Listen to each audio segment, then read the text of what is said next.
Assalamualaikum warahmatullahi wabarakatuh. Dan ingatlah ketika Rabbmu berfirman kepada para malaikat, sungguh aku akan menciptakan seorang manusia dari tanah liat yang kering, dari lumpur yang hitam yang diberi bentuk. Maka apabila aku telah menyempurnakan penciptaannya dan aku telah meniupkan ruh ciptaan ke dalamnya atau ruh ciptaanku ke dalamnya, maka tunduklah kamu kepadanya dengan sujud. Ini yang dianggap sebagai nama dan awal nasabnya. Karena Nabi Adam manusia pertama tidak ada ayahnya. Maka berarti nasab semua manusia kembali kepada manusia yang satu ini. Periode sejarahnya, karena tahun Hijriah baru dihitung setelah hijrahnya Nabi Muhammad SAW ke Madinah, maka kita di sini diangkat masalah Masehinya atau sebelum Masehi tepatnya. Diperkirakan periodenya itu dari tahun 5872 sampai 4942 sebelum Masehi. Ya, sebelum Masehi. Kalau kita sekarang ada di tahun 2024 Masehi, maka kita kurangi 2024 itu, lalu kemudian minus lagi sampai ke 5872 tahun sebelumnya. Berarti kalau kita hitung gabungannya itu kurang lebih 8.000 tahunan ya yang lalu kisah tentang penciptaan manusia ini. 8.000 tahun yang lalu, 8.000 sekian. Kemudian sebutan kaumnya adalah keturunan Adam, karena belum ada kaum, semuanya hanya keturunan beliau. Maka bukan seperti nabi-nabi yang lain, di mana nabi-nabi yang lain tentunya sudah disebutkan keturunan, misalnya kaum Nabi Ibrahim, kaum Nabi Lut, kaum Nabi Zulkifli misalnya. Kalau beliau semua kaumnya adalah keturunannya sendiri. Nanti kan kita bahas tentang masalah itu insyaAllah. Sementara tempat diutusnya atau diturunkan beliau, khilaf di antara ahli sejarah, dia mengatakan di lokasi sekitar India, ada juga yang mengatakan di sekitar Jazirah Arab. Kemudian dalam Al-Quran nama beliau disebutkan kurang lebih 25 kali. Disebutkan kurang lebih 25 kali, dan keturunannya Nabi Adam adalah 40 orang. 20 laki-laki dan 20 perempuan. Dan awal mula berkembangnya anak keturunan Adam, 40 orang ini lahir secara kembar. Hawa alaihissalam hamil, kemudian melahirkan selalu kembar. Laki-laki perempuan, selalu begitu. Dan nanti awal pernikahannya adalah, kalau yang lahir sekarang anak pertama dengan lawan jenisnya, laki-laki dan perempuan, nanti akan dijodohkan yang perempuan dari anak pertama ini menikah dengan anak laki-laki dari yang kedua. Sementara anak laki-laki yang pertama menikah dengan anak perempuan dari keturunan yang kedua. Begitu seterusnya, selang-seling di awal pernikahan manusia seperti itu. Ya, belum ada larangan untuk menikah nasab, ya. Begitu hikmah Allah Subhanahu wa taala. Maka berkembanglah keturunan manusia dari Nabi Adam dan Hawa dan 40 keturunan beliau ini. Kemudian juga disebutkan tentang masalah peninggalan dan bukti kenabian beliau. Itu disebutkan bahwasanya Allah menciptakan dan meniupkan ruh kepada Adam dengan kekuasaannya. Kemudian dia memerintahkan malaikat untuk memberikan sujud penghormatan kepada Adam, bukan sebagai sujud pengagungan. Lalu kemudian Allah mengajarinya nama segala sesuatu, menurunkannya ke bumi sebagai seorang khalifah atau pemimpin, dan menurunkan kepadanya 10 suhuf. Suhuf itu jamak daripada sahifah, artinya buku-buku, lembaran-lembaran sebagai syariat. Kalau Nabi Muhammad SAW punya Al-Quran, Nabi Musa punya Taurat, Nabi Isa punya Injil, Nabi Daud punya Zabur, satu-satu semuanya. Kalau Nabi Adam punya 10 suhuf. Ya. Kemudian dikatakan, Al-Qurtubi mengatakan, adapun orang yang pertama membangun Baitullah, Ka'bah adalah Adam. Serta tempat wafatnya, ini juga masih khilaf di antara ulama menurut Ibnu Katsir. Ada yang mengatakan di lokasi sekitar India, ada yang mengatakan di Mekah. Tapi sampai sekarang tidak diketahui kuburan pastinya Nabi Adam alaihi wassalatu wassalam. Dan karena Nabi Muhammad SAW juga tidak menyampaikan kepada kita tentang di mana kuburannya serta memerintahkan kita untuk mencari tahu, maka kita tidak perlu mencari tahu di mana kuburannya, karena yang penting adalah bagaimana kisah awal penciptaannya, lalu kemudian berkembang biaklah manusia dan apa saja tujuan dan hikmah daripada penciptaan mereka. Baik, kita akan mulai, teman-teman sekalian. Itu saya cuma baca dulu dari lembaran pertama buku. Kita akan mulai setelah saya merenung beberapa waktu ya, memikirkan apa sebenarnya hikmah daripada penciptaan Adam alaihissalam, manusia pertama.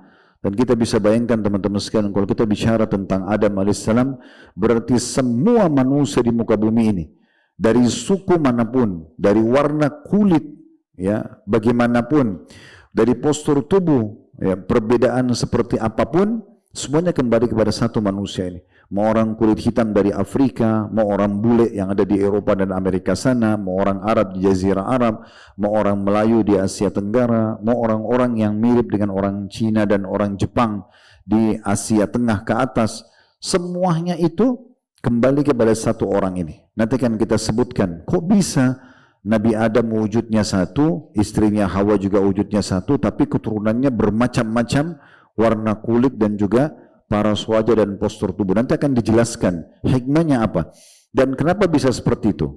Itu karena Allah Subhanahu wa taala memang punya cara tersendiri dan akan kita sebutkan nanti dalilnya kenapa bisa perbedaan itu ada.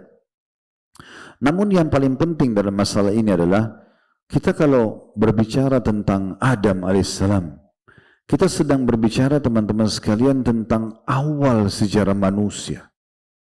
Ini luar biasa ini ya.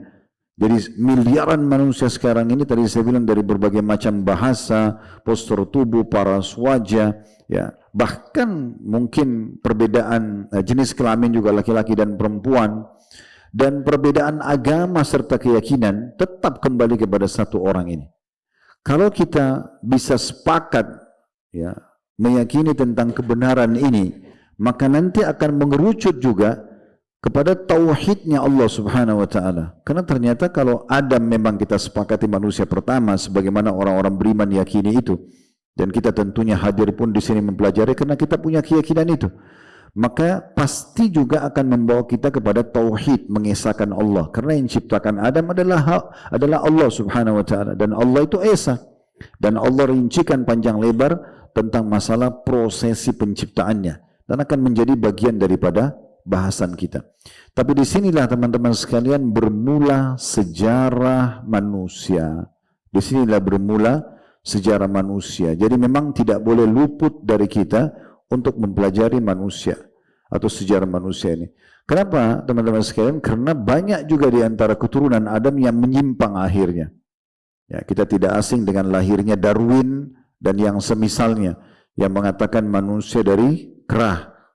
Lalu kemudian mereka gambarkan, sering kali digambarkan di film-film mereka, bagaimana manusia itu tadinya kuno, ya. Kemudian juga manusia itu kolot sekali, manusia itu waktu awal ya, masih primitif, dan segala macam hal. Kalau kita pelajari dalam sejarah Nabi Adam, ini semua dusta. Semuanya dusta. Karena Allah SWT ciptakan Adam dengan sangat sempurna. Sangat sempurna secara fisik, ya, sangat sempurna secara ilmu, ya, pengetahuan, bahkan sempat mengalahkan pengetahuannya para malaikat.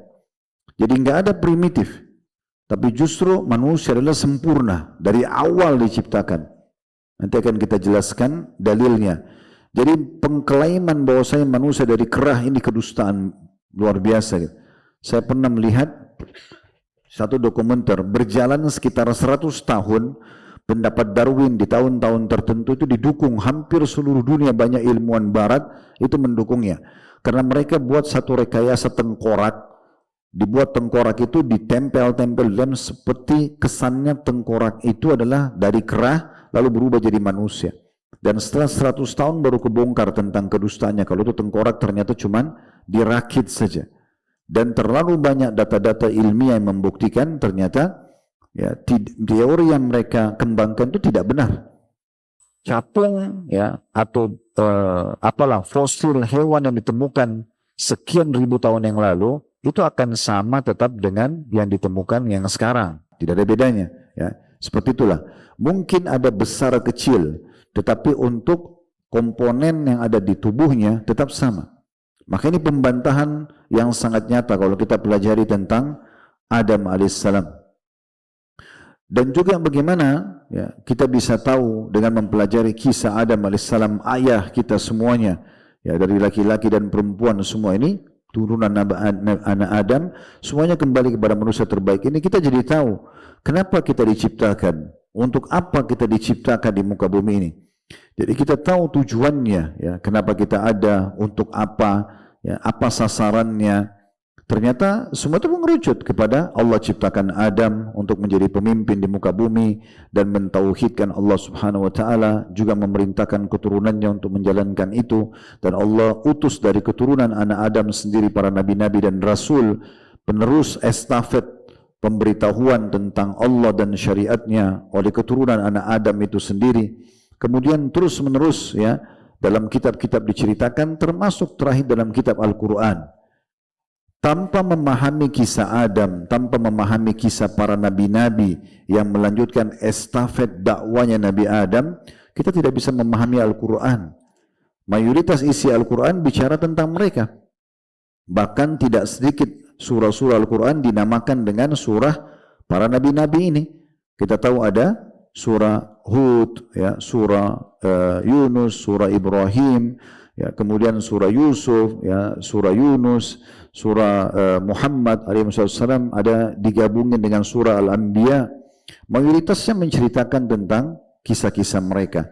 Dan Allah Subhanahu wa taala mengingatkan orang-orang beriman setelah menggambarkan kisah para nabi-nabi tersebut, ya, dalam Al-Quran, dalam firman-Nya dalam surah Yusuf, surah nomor 12 tentunya, ya, di ayat 111 Allah mengatakan, laqad kana fi qasasihim ibratun liulil albab ma kana hadithan yuftara walakin tasdiqal ladzi baina yadayhi wa tafsila kulli syai'in wa hudan wa rahmatan liqaumin yu'minun.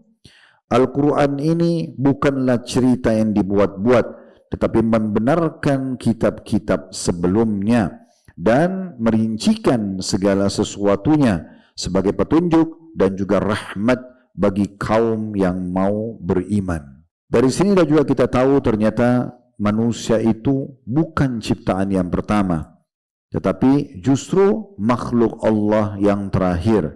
Karena sebelumnya banyak dalil yang menjelaskan awal Allah menciptakan pena, kemudian memerintahkannya untuk menulis semua takdir, kemudian Allah menciptakan arsh, Allah menciptakan malaikat-malaikat, yang kemudian Allah menciptakan langit, Allah menciptakan bumi, bahkan jin pun itu diciptakan sebelum kita. Makanya waktu Nabi Adam alaihissalam diciptakan, ternyata memang sudah ada malaikat, sudah ada jin. Bahkan yang unik adalah ternyata jin-jin itu diciptakan oleh Allah dan dihunikan di muka bumi, namun mereka memang banyak membuat kerusakan. Sehingga pada saat Allah Subhanahu wa taala ingin menciptakan Adam sebagai pemimpin di muka bumi, maka para malaikat pun akhirnya mengatakan, ya Allah, apakah engkau akan menciptakan makhluk lagi? Nanti akan sama dengan jin-jin itu membuat kerusakan di muka bumi. Maka ini menandakan memang berarti mereka sudah ada sebelumnya. Waktu Allah Subhanahu wa taala juga menciptakan Adam, Allah tentu, ya, memerintahkan semua sujud, dan iblis sudah ada di saat itu. Lalu dia menolak untuk sujud karena dia berharap dia yang menjadi pemimpin di muka bumi.